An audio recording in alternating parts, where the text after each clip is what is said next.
안녕하세요. 손박사 성경연구소의 손박사입니다. 오늘은 칼빈주의와 구원의 원리에 대해서 설명하도록 하겠습니다. 우리나라가 대부분 장로교가 주류다 보니 구원의 원리에 대해서 에베소서 1장을 가지고 이렇게 설명을 하고 있습니다.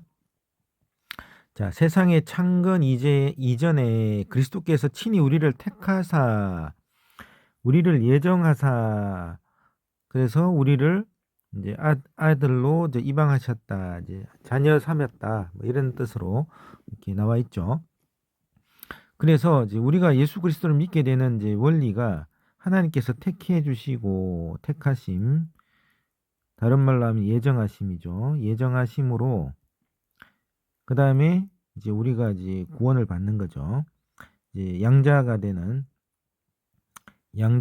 이제 구원. 요게 이제 이 순서가 되겠습니다. 자, 요거를 이제 칼빈주의를 이제 약간 이제 정리를 해 보겠습니다. 자, 칼빈주의에 의하면 자, 튤립이라고 합니다. 튤립. 인간의 전적인 타락, 그다음에 무조건적인 선택, 그다음에 제한 속죄, 불가항력적 언해, 성도의 견인, 뭐 이렇게 이제 칼빈이 이제 설명을 하죠.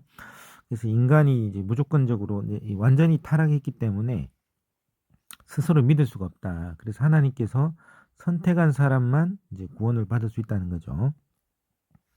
예수님은 선택된 사람을 위해서 죽었고, 이 구원은 거부할 수가 없고, 선택된 사람은 반드시 구원을 유지한다. 뭐 이런 뜻으로 칼빈이 정리를 했고, 따라서 우리가 배울 때 항상 택함 받은 사람만 이제 구원을 받는다, 이렇게 배워왔죠.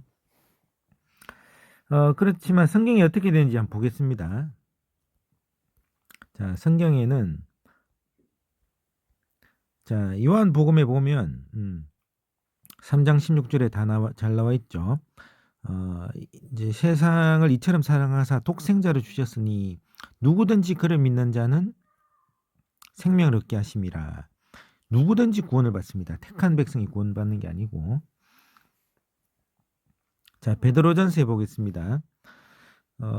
이제 에베소서에 이제 여기 보면 택한 사람이라고 나와 있는데, 택하사, 예정하사, 누구를 택했냐, 누구를 예정했냐, 그거를 알면 요 비밀이 풀리겠죠. 자, 이제 요한복음 3장 16절에 누구든지 구원을 받는다 했는데, 에베소서에는 이제 그 택한 사람, 예정한 사람 이렇게 나와 있으니까 요거를 이제 베드로전서에 보겠습니다. 누구를 택했느냐? 자, 하나님 아버지의 미래 아심을 따라 성령의 거룩히 구별하심을 통해 순종함으로 예수 그리스도의 핏부림에 이르도록 선택받은 자들에게 편지하노니. 자, 선택받은 자인데 이 선택받은 자는 하나님 아버지의 미리 아심을 따라 이제 선택을 받은 자죠. 자, 하나님 전지전능하시니까 누가 이제 이 하나님을 믿을 자인지 누가 안 믿을 자인지 미리 아십니다. 그래서 내가 의지적으로 예수 그리스도를 믿겠다라고 한 사람을 선택을 하시는 거죠. 자, 로마서를 보겠습니다. 로마서 8장 30절에 보면 하나님께서 자신이 예정하신 그들을 또한 부르시고 자신이 부르신 그들을 또한 영화롭다 하시고 뭐 이렇게 나오죠. 예정한 한 사람을 부른다는 겁니다. 예정한 사람이 구원을 받는데 누구를 예정했냐? 이건 29절에 잘 나옵니다. 29절에 보면 하나님께서 미리 아신 자들을 또한 예정하사. 그러니까 예정을 이제 하나님께서 딱 인간을 이제 만드시죠. 만들어 가지고 이제 인간이 나올 때 이 사람은 예정했으니까 천국 갈 사람. 이 사람은 예정 안 했어. 이 사람은 지옥 갈 사람이야. 요 사람도 예정했어. 요 사람은 예정 안 했어. 이렇게 미리 딱 정해 가지고 자, 이 사람하고 요 사람하고 요 사람만 구원을 받게. 요 사람은 구원을 못 받는 지옥 가는 사람. 하나님께서 이렇게 정해 가지고 예정 안 해 가지고 예수를 못 믿어서 지옥을 간다. 이건 말이 안 되는 소리죠. 하나님의 속성에 맞지 않습니다. 하나님께서는 인간에게 자유의지를 주셨습니다. 자유의지. 그래서 자유의지를 가지고 내가 누구든지 예수 그리스도를 믿는 자는 멸망치 않고 구원을 받는, 누구든지 내가 예수 그리스도를 믿겠다, 이 자유의지로 결단을 하면 하나님께서 만세전에 아시고 미리 아셔서 그를 택하시고 예정하신다. 이렇게 정리를 할 수 있습니다. 따라서 칼빈주의에서 나오는 일부 이렇게 무조건적인 선택, 피할 수 없는 어쩌고 이런 것들은 성경하고는 맞지 않죠. 자, 성경에 보면 하나님께서 선택했지만 하나님의 말을 안 듣는 사람들이 있습니다. 자, 예를 들면 여로보암이 있죠. 여로보암은 사울과 다윗과 솔로몬 이후에 르호보암이 솔로몬을 이제 이어받았는데, 르호보암이 이제 좀 이게 솔로몬의 좀 이 강력한 이제 이 수탈이나 이런 것들을 좀 경감해 달라 했을 때, 나는 우리 아버지보다 더하다, 그렇게 나오니까 이제 북이스라엘 10개 지파가 떨어져 나가죠.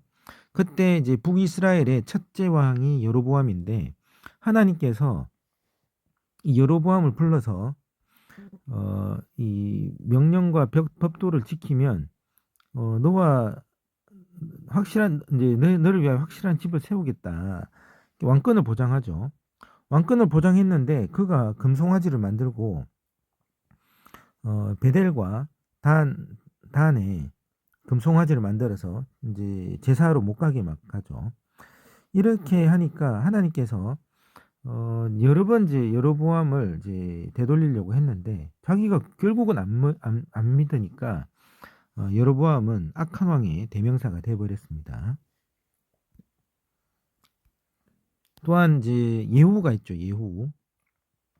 아합 왕을 이제 죽이라고 예후를 이제 들어 쓰셨는데, 이 예후를 하나님께서 불러가지고 이제 아합을 이제 쳐내고 옳은 일을 하면 4대까지 이스라엘의 왕자에 있게 하시고 하나님께서 이제 많은 복을 주셨는데 끝까지 순종하지 않으시죠.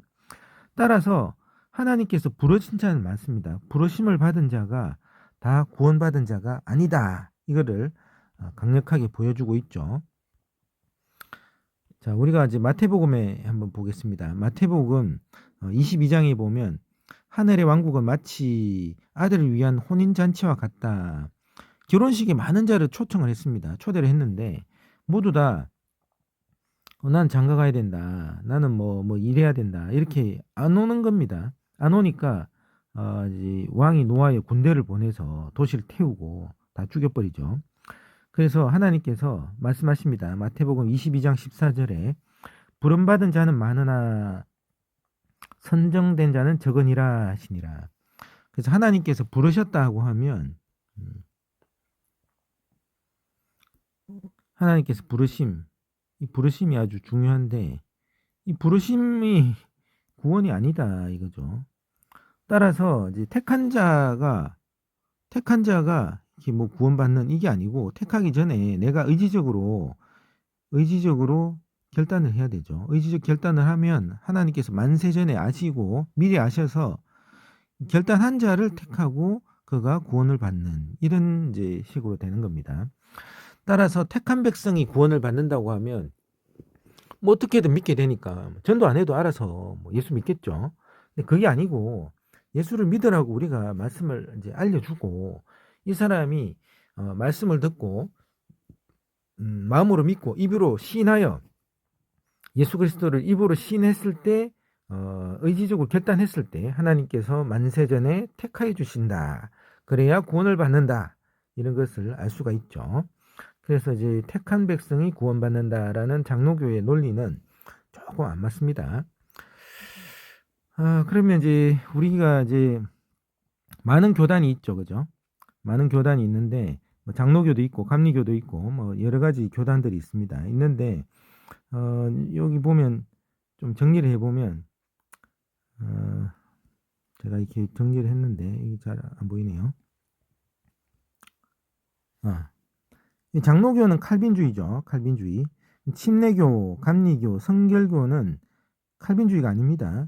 그래서 우리가 이제 일반적으로 이단이라고 하는 데 말고 일반적인 데는 한국만 이제 장로교가 많죠. 다른 나라는 장로교 많이 없습니다. 스코틀랜드라든가 뭐 많이 없죠. 미국 가도 장로교 군소교단입니다. 전 세계 군소교단인 장로교는 칼빈주의에 의해서 택한 백성이 구원받는다라고 하지만 침례교, 뭐 감리교, 성결교 뭐 이런 데는 전부 다 이제 자기가 의지적으로 고백했을 때 믿겠다고 내가 이야기했을 때 이제 구원을 받고 내가 안 믿겠다라고 하면 아무리 하나님께서 여로보암이나 예후같이 불러줘도 내가 안 믿으면 구원 못 받는 겁니다. 이렇게 정리를 할 수 있습니다. 예, 감사합니다.